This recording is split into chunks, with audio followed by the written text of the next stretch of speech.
Illinois Extension, inviting you to hear the daily closing market report weekday afternoons at 5:06, and on Saturdays, tune in for Commodity Week with a review of the week's markets at 8:30 in the morning, all on WHOW, AM, FM, and streamed online. You're in Central Illinois. WHOW.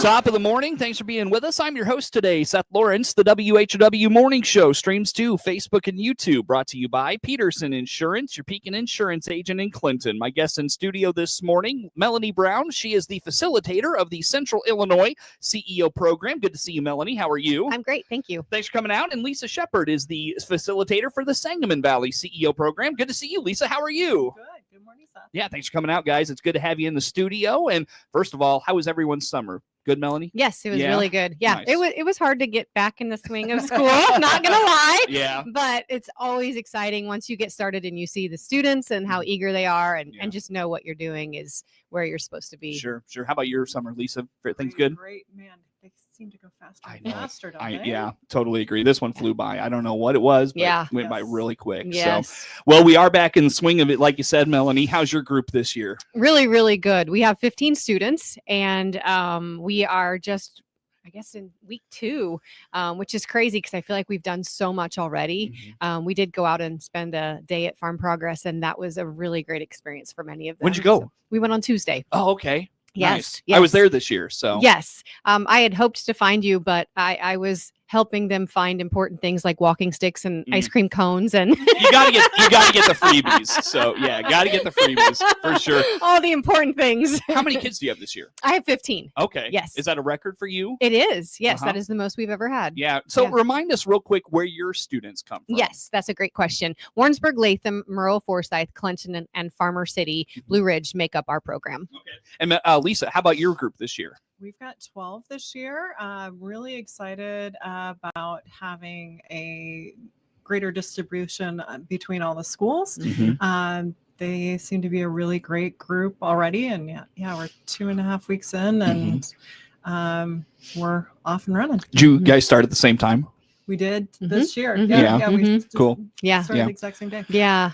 Lisa, remind us where your students come from. They are Argena, Oriana, Bement, Cerro Gordo, D-Lam Weldon, and Monticello. Gotcha. Remind us, Lisa, what is the CEO program? What are you doing with these kids? So CEO is a immersive business class in which the intent is that our students are taught by the local professionals and then engage in starting a class business venture and an individual business venture, so that instead of just hearing the concepts from our local business people, they're actually applying them and learning them for whatever comes next for each of them. Yeah, and I know, Melanie, there are steps along the way. There are kind of milestones and benchmarks. What does the year kind of look like in terms of those like bookmark events? Yeah. So as Lisa mentioned, group business is the first project that we do in the first semester. But prior to doing that, we really focus on the soft skills in the first 6 weeks of the class. And that is the expectation, that we call it producing the WHOW. And that means, did you show up on time? So we never meet on school campus. So they have to navigate to where we're going to be every single day. And it's typically a different location. Except for our what we call classroom days. Are they dressing up? Are they bringing their journal and a pen or their laptop if needed? Are they engaging in class on class days with their peers? And are they engaging with the speakers? And engagement with the speaker means greeting them with the handshake, speaking professionally, doing introductions of our speakers. So there's a wide variety. We even talk about nonverbal body language, other things, professional emails, handwritten thank you notes. And so we really equip them and empower them. Our goal is to set them apart from their peers. And I feel like the first 6 weeks lays a great foundation for that. And then they get to practice and implement that the entire year. So then we go into group business after we feel like a good foundation is set. Group business, it isn't a have to have done by the end of the semester, but it's highly encouraged. And it makes their lives, we do. And sometimes it's best, that is a decision that the students make, that it's best that it carries over to second semester. But the intention is first semester, the meat of the time is put into helping them learn concepts of a business plan, implementing that through their group business, executing that.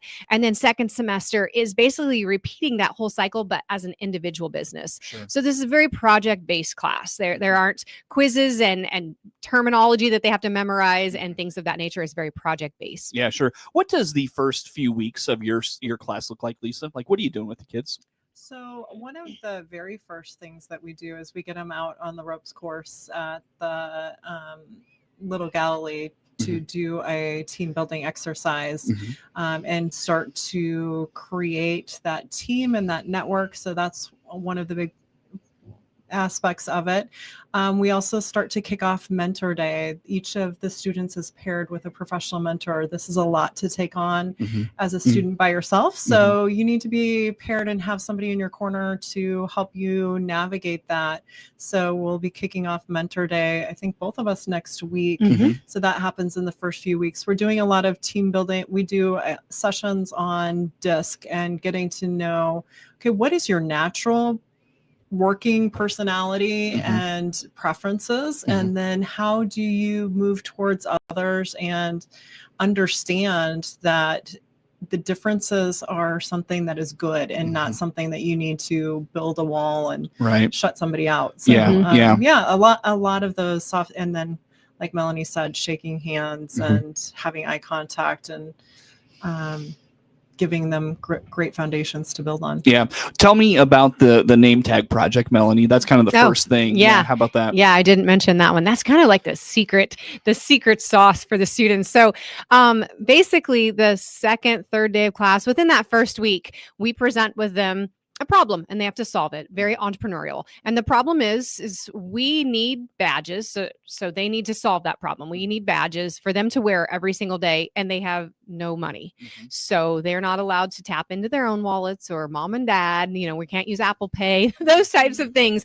They have to get creative as to how to get the funding for this. In addition to that, they will often, the easy button is to pull up Amazon. We'll just order them from Amazon. Well, is that the best practice? As a small business owner in this area, should you do that or should you shop local? I don't know the answer to that. They need to make those decisions based on cost and efficiency of how quickly they can get the product, that type of thing. So we give them this, and the design is, so it's different in school that one, we don't meet on school campus, but two, these are kids coming from multiple schools and now they are a team together. They've never met. It's just very much like a workplace setting, and they need to get to know each other, figure out each of their separate roles and how they can cohesively achieve a goal. And so it is intended to be a little messy, a little clunky. It also gets them into that critical thinking mindset on their own. And, we give them very little instruction. Here's what you can't do. It's not a fundraiser. It's not your own dollar. Solve this problem. And then we step back and we just let them kind of stumble through it and ask our, questions. And my students already just look at me and ask me a question. I'm like, well, what do you think? And what do your peers think? And they just kind of roll their eyes like, oh, I just wanted you to tell me the answer. Give me an assignment. Tell me how to do it. Tell me when it's due. And I'll do it exactly that way. And that's not how we roll in CEO. And so we're really setting up that stage too I want you to think about your ideas. I want you to bring some suggestions to the table. That critical thinking. Yes. Piece. Yeah. Yes. How'd your group handle that?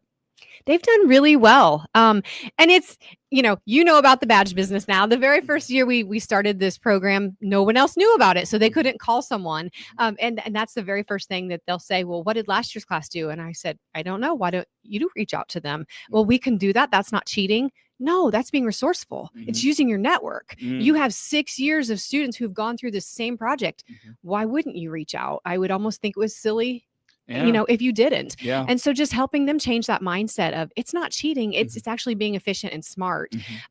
So I think they catch on to it quicker and quicker each year. And then it's just neat to see them go and execute it. My students had a business meeting yesterday with a potential sponsor, and we role played through how to do that. And it's just so cool to see them interact with these professionals, at that mature level, and they're growing and learning along the way. Definitely. How did your group do, Lisa? I think my absolute favorite every single year is the very first response is one of the students will turn directly to the facilitator and be like, can I do this?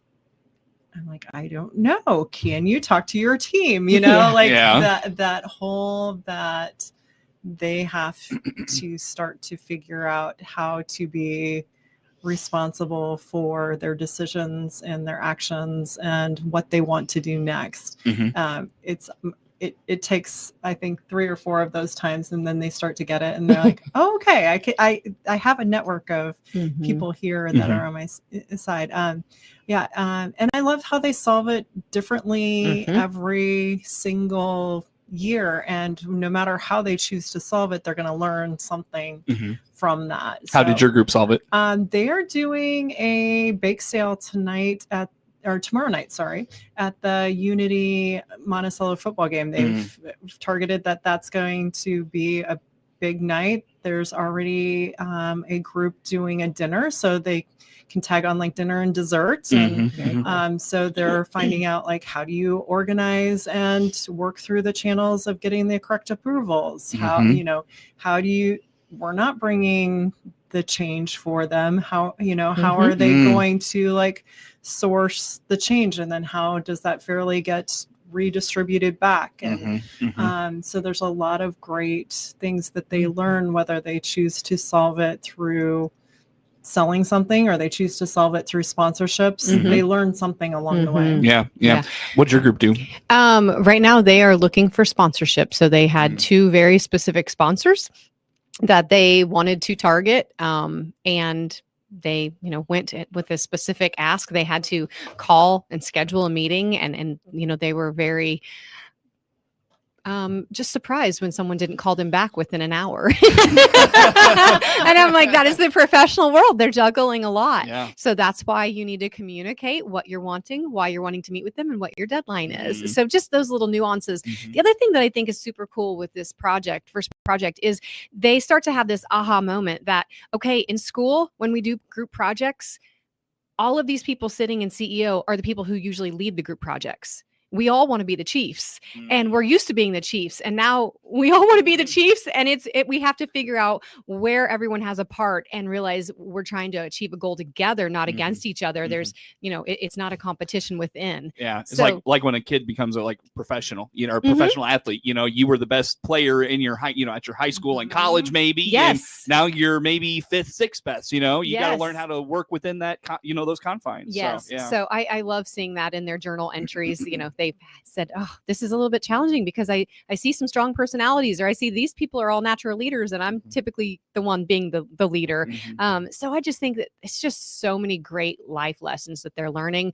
And then we're able to reflect on it and apply it in practical ways. So it's so cool. Well, let's take a break here, friends. Come back with some more. Melanie, how do folks learn about the Central Illinois CEO program? Yes, that is great. We are on Instagram and Facebook at Central Illinois CEO, or you can find us at centralillinoisceo.com. Very good. And Lisa, how about your chapter? We are on Facebook, Sangamon Valley CEO, or on the web at sangamonvalleyceo.com. Very good. That's Melanie Brown and Lisa Sheppard. They facilitate the local CEO chapters. We'll talk more with them coming up on the WHOW Morning Show.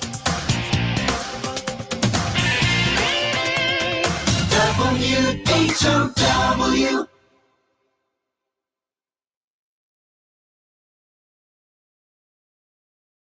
At Hickory Point Garden Homes in Forsyth, you get the independent lifestyle you want without the huge price tag. It's half the cost of most independent living options. No stairs, no worries. All duplexes have an attached garage. They're accessible, safe, and private. Say goodbye to maintenance and hello to freedom, because now you can go do whatever you want to do. If you're 55 or better, it's time to simplify your life. Hickory Point Garden Homes in Forsyth. Independent living done right. Find out more by clicking their icon at DeWittDailyNews.com.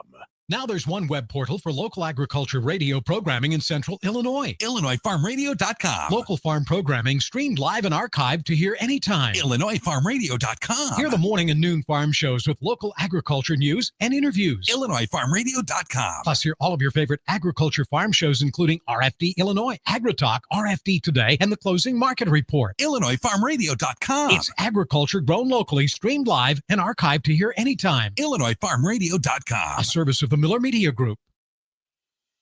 The This is Seth Lawrence, News and Program Director for WHOW and WEZC. We take pride in being Clinton and Central Illinois' local radio stations each and every day, 7 days a week. What does local news mean? Here's a sample. Second phase of the project, which is the asphalt work between the two ends of Revere Road. The binder course is down. Everything's going pretty well.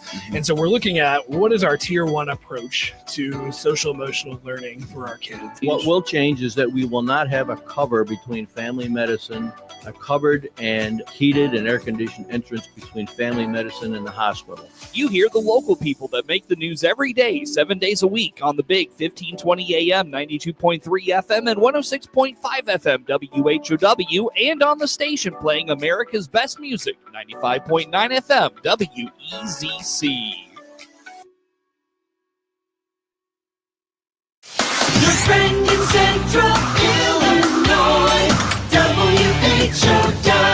Once again, a good morning. Thanks for being with us. I'm your host today, Seth Lawrence. The WHOW Morning Show streams to Facebook and YouTube, brought to you by Peterson Insurance, your Pekin Insurance agent in Clinton. My guests in studio, Melanie Brown, facilitator of the Central Illinois CEO program, and Lisa Sheppard is the facilitator of the Sangamon Valley CEO program. We should step back a second here, ladies, and remind listeners that the CEO program is not funded through the school system. This is kind of something all your communities collectively have to come up together and support. Lisa, do you mind laying that out for us? Correct. We have such amazing business communities, and a huge shout out to them for not only funding it, but then being the source of our site visits and our mentors. But it is an investment on the part of the business community. We asked for a $3,000 investment over the course of 3 years. So $1,000 a year for 3 years to be an investor and CEO. Mm-hmm. And they asked that it be no more and no less than that, so that every investor is in at an equal footing, so that it's not controlled by one single investor. But so it just keeps the program really viable, and we are just really grateful for those who choose to invest in the futures of our workforce. Yeah, and the kids. Yeah, for sure. I want to come back to something you mentioned there. But first, Melanie, you mentioned several CEO chapters and their boards got together this summer to collaborate. What did that look like? How did it go? Yes. So Sangamon Valley CEO program and the Central Illinois CEO program are starting our 7th year. And then Mount Zion CEO program is starting their 4th year.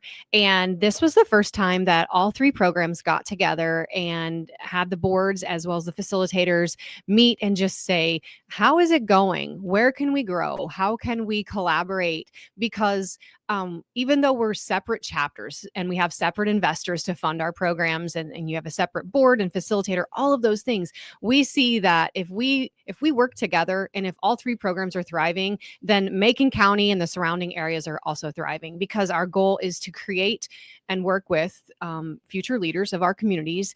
Also to show these students all of the different economic and career opportunities right here in Central Illinois. So if they don't have plans to stay, then they would consider staying or consider supporting this or local businesses and organizations in this area. So it is truly a win.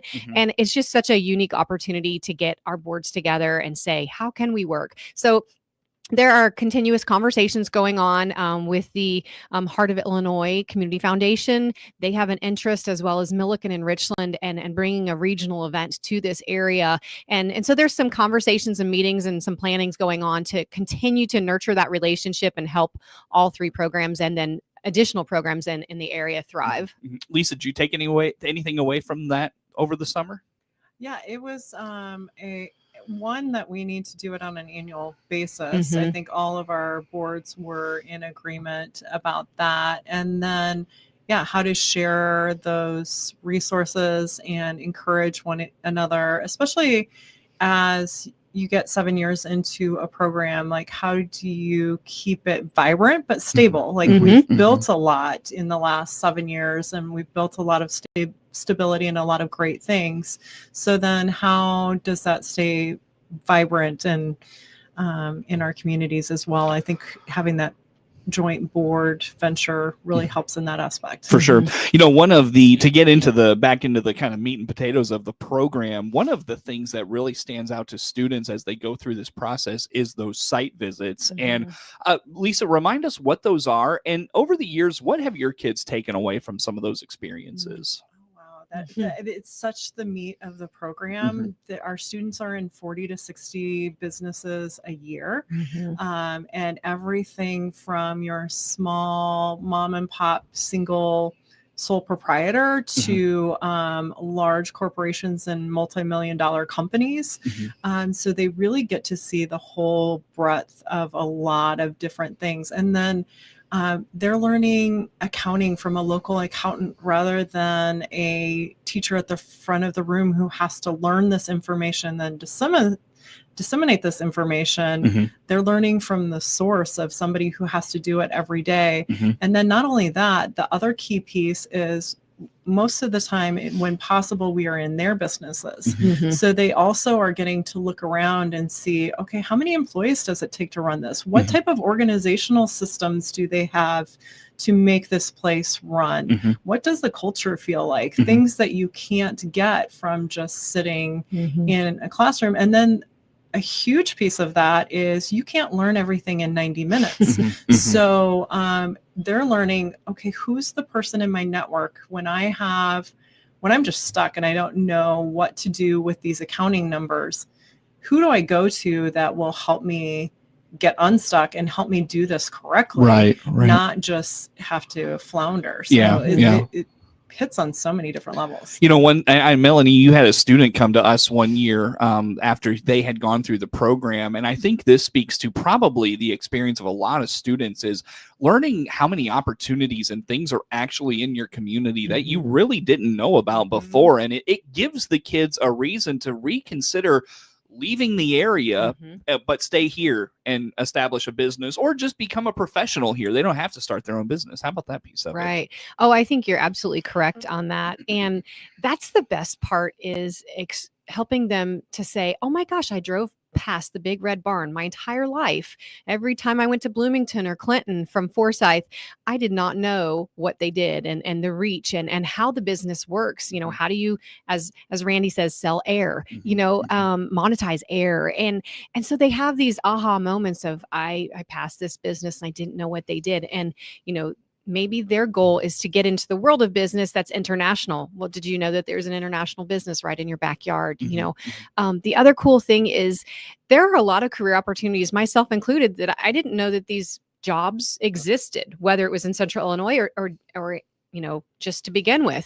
For example, you know, urban planning. That was not something that I was ever exposed to until, you know, my sister-in-law does that. And so that's a site visit that the students have gotten to do. And that has just opened up their eyes to it's not just architectural or construction. Oh, now it's urban planning. And what does that mean? And how does that serve a community or population? So that's just one example of showing them a new career path and opportunity that many of them would have never had the chance to explore other than being in the CEO program. Sure. We could talk on and on, ladies. I've got to let you go, though, unfortunately. Yes. Melanie, how do folks learn about the Central Illinois CEO program? Yes. Go to our website at centralillinoisceo.com, or you can visit us on Instagram and Facebook at Central Illinois CEO. And Lisa, the Sangamon Valley program. Our website is sangamonvalleyceo.com, or look us up on Facebook, Sangamon Valley CEO. Very good, ladies. Thanks for coming out today. Good to see you as always. Again, Melanie Brown, facilitator of the Central Illinois CEO program, and Lisa Sheppard is the Sangamon Valley CEO program facilitator in studio with us today. The morning show streams to Facebook and YouTube,